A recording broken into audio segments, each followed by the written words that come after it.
오전 12시 많은 참여 바랍니다.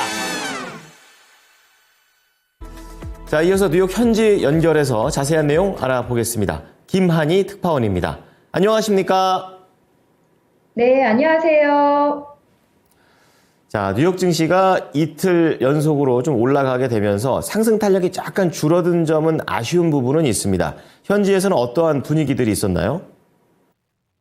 네, 뉴욕 증시 3대 지수가 소폭이나마 오르며 상승 마감했습니다.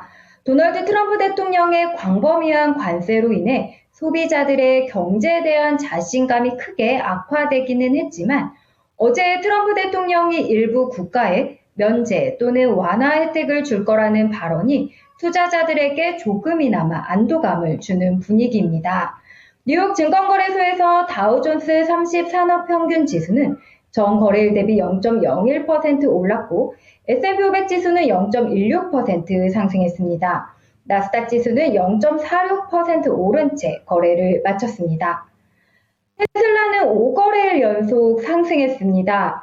이날은 오후 중반까지 보합권의 등락을 거듭했지만 후반에 급등세로 흐름을 붙여 결국 3.5% 급등한 288.14달러로 마감했습니다.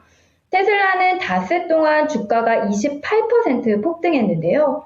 뉴 스트리트 리서치는 테슬라의 1분기 악재가 이미 주가에 반영됐다며 저가 매수를 권고했습니다. 반면 엔비디아는 트럼프의 반도체 관세 위협이 가시지 않았다는 평가 속에 매그니피센트 7 가운데 유일하게 하락했습니다. 엔비디아는 0.59% 내린 채 장을 마쳤습니다.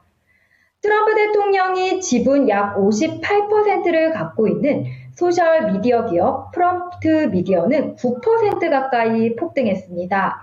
트루스 소셜 모기업인 트럼프 미디어가 이날 암호화폐 거래 플랫폼 크립토닷컴과 함께 1년에 암호화폐 상장 지수펀드를 출범하기로 합의한 게 방아쇠가 됐는데요. 트럼프 장남이 스테이플 코인을 출시하기로 하는 등 트럼프 일가의 암호화폐 띄우기가 이어지는 가운데 트럼프 미디어가 암호화폐를 도약대 삼아 성장할 거란 기대감이 높아진 겁니다. 오늘 트럼프 미디어는 8.85% 폭등했지만 올해 전체로는 여전히 33% 폭락입니다. 이 밖에도 자율주행 기술업체인 모비라이 글로벌은 8.6% 뛰었습니다.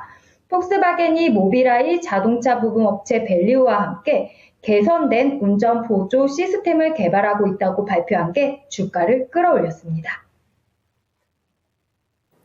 자, 이날은 트럼프 대통령의 관세와 관련된 내용들이 추가적으로 나오지 않은 상태에서 이제 여러 가지 경제 지표에 영향을 받았던 하루로 보이는데요.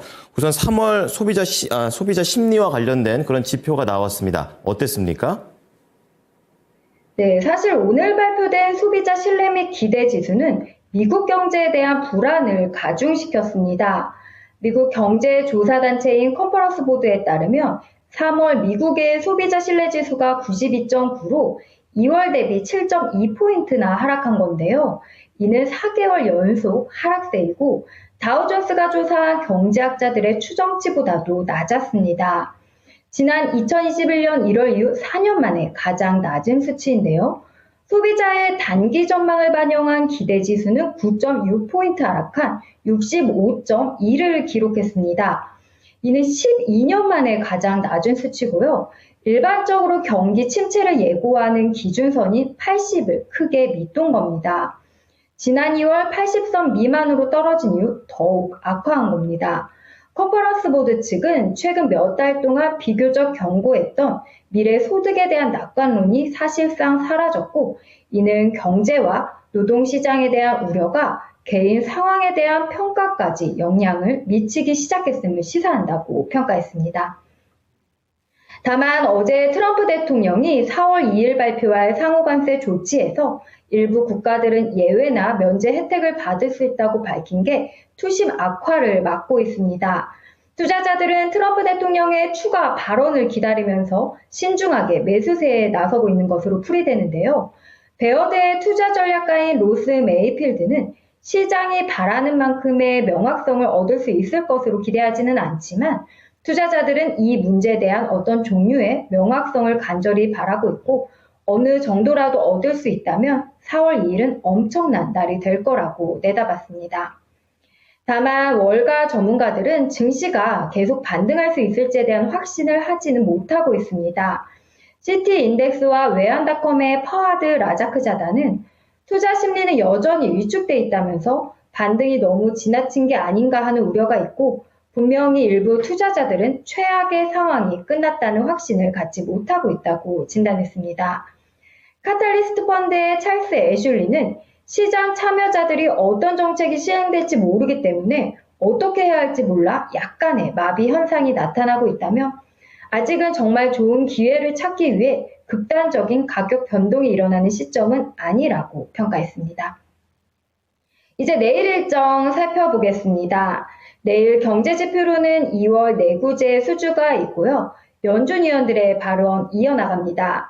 닐 카시카리 미니애폴리스 연은 총재와 알베르토 무살렘 세인트루이스 연은 총재 연설이 예정돼 있습니다. 네, 관련된 주요 인사들의 발언도 잘 챙겨보겠습니다. 오늘 말씀 감사합니다. 네, 감사합니다. 지금까지 모닝인 뉴욕이었습니다.